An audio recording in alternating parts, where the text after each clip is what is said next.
It has been a decade and a half in the making since former Sudanese President Omar Hassan al-Bashir was first indicted by the International Criminal Court for crimes against humanity and war crimes. And even just months ago, when the Sovereign Council took over after Bashir was deposed, this seemed to be a red line that the Sudanese government, in whatever iteration it found itself, was not willing to cross. But we understand from conversations with government sources that it became a deal breaker between the transitional government in the center and rebel groups in the still contested regions in other parts of Sudan, many of whom represent those in Darfur who were targeted as part of the campaign of terror wreaked by al-Bashir's government in that part of the country.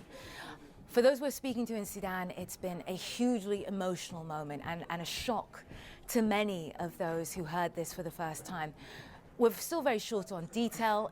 The language we're hearing is that al-Bashir is set to appear in front of the ICC, whether that is in The Hague or Sudan. That's as yet unclear. We're hearing hybrid courts that could allow for him to be tried in Sudan.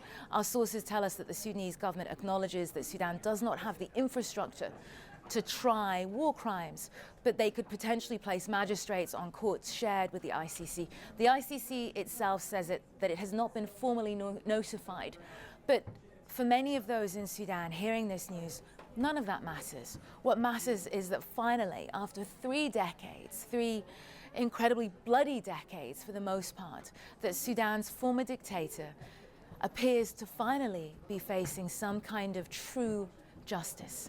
Isa?